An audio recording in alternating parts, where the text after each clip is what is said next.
ये वीडियो उन लाखों करोड़ों लोगों के लिए है जिन्होंने credit card, personal loan, home loan, business loan या अन्य कोई भी छोटा मोटा लोन लेकर बैठे हुए हैं। आज करोड़ों लोग कर्ज से गले तक डूबे हुए हैं। उनके पास कोई फाइनेंशियल प्लानिंग ही नहीं है कर्ज से मुक्त होने का। कर्ज एक ऐसी आग है जो धीरे धीरे आपकी जिंदगी, आपके सारे रिश्ते, आपके सपनों को जला देती है। और बीमारियों का सबसे बड़ा कारण ही कहीं ना कहीं कर्ज होता है। कर्ज लेने की वजह से लोग परेशान रहते हैं और बीमार हो जाते हैं। आज लोग बीपी, डिप्रेशन जैसी गंभीर बीमारियों के शिकार बनते जा रहे हैं। इसकी वजह कहीं ना कहीं कर्ज होते हैं। सबसे बड़ी दिक्कत तो ये भी है कि इंसान के सोचने की क्षमता कहीं ना कहीं सिकुड़ जाती है। इंसान कुछ नया सोच ही नहीं पाता है। कर्जदारों के फोन से वो पीछा छुड़ाने में लगा रहता है। उसका फोन तो आधा टाइम तो बंद ही रहता है, क्योंकि उसे लगता है कि कहीं ना कहीं किसी कर्जदार का फोन आ ना जाए। तो चलिए इस वीडियो में मैं आपको इसके कुछ सॉल्यूशन के बारे में बताता हूं। सबसे पहले, अगर हस्बैंड और वाइफ दोनों कमा रहे हैं तो एक की सैलरी से घर का खर्च चलना चाहिए और दूसरे की सैलरी से घर का ईएमआई होना चाहिए, यानी कि लोन बंद करने में आसानी हो सके। अगर व्यक्ति कोई अकेला है तो उसको एक्स्ट्रा इनकम सोर्स के बारे में जरूर सोचना चाहिए, क्योंकि लोन को लोन से नहीं, आपको इनकम से हराना होता है। आपको आपके इनकम का एक और सोर्स खोलना होगा। मैं तो कहता हूं कि आपको अगर कुछ भी जानकारी, आपको कोई भी नॉलेज, तो आप जरूर उसको करिए। बस खाली मत बैठिए, कुछ ना कुछ एक्स्ट्रा इनकम जरूर लाए ताकि आपका लोन भरने में आसानी हो, आपके ईएमआई भरने में आपको आसानी हो।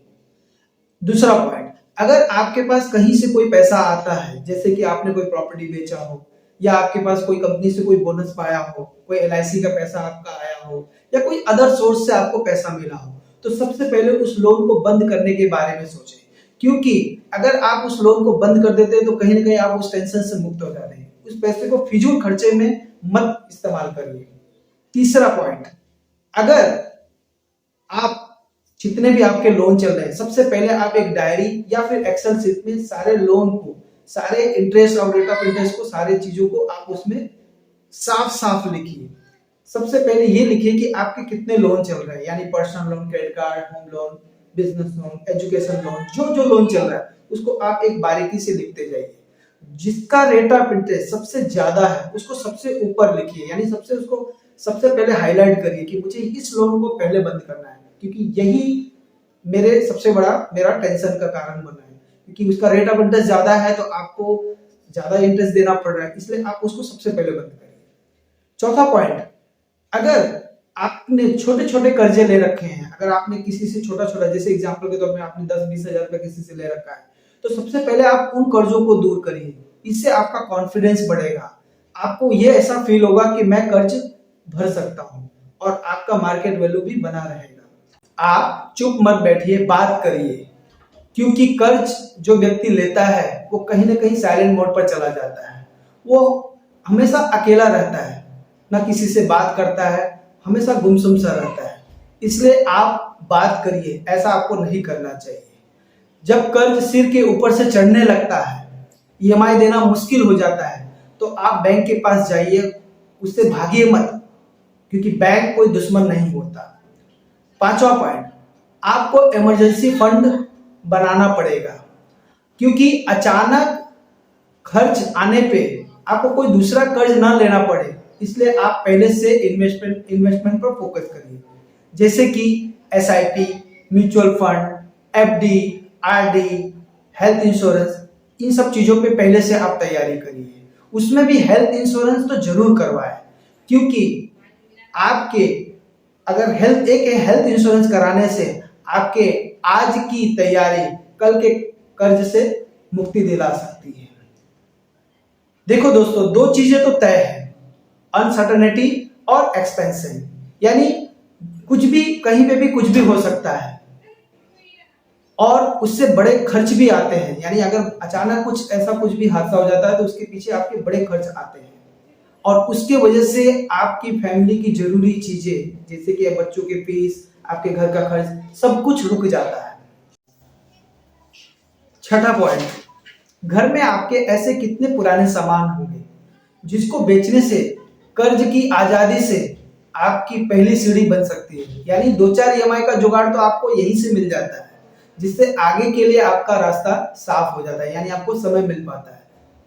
जैसे कि आपके घर में कोई म्यूजिकल इंस्ट्रूमेंट हो, पुरानी टीवी हो, फ्रिज हो, पुराना साइकिल, बाइक, या फिर आपके पास कोई पुराना फर्नीचर हो, उनको आप अगर OLX पर बेच देते हैं तो 2-4 ईएमआई का आपका जुगाड़ यहाँ से हो जाता है।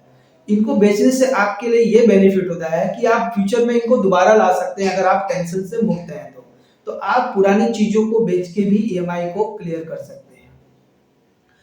सातवां पॉइंट, आपके जीवन में एक सख्त नियम आपको बनाना होगा आपके बजट के लिए। आपको देखना होगा कि आपका पैसा जा कहाँ रहा है, कोई ऐसा फालतू खर्च तो नहीं है।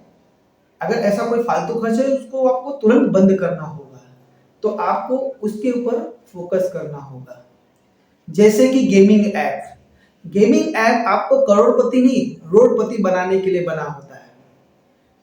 मैं आपको एग्जांपल के रूप में समझाऊंगा कि बाल्टी के अंदर छोटे छोटे जो छेद होते हैं, वो अगर छेद को बंद ना किया जाए तो पानी सब बाहर निकल जाता है। ठीक उसी तरह से आपके जीवन में भी आपको छोटे छोटे कर्जों को बाहर फेंकना होगा ताकि आपके जीवन में ऐसी कोई कठिनाई ना आए।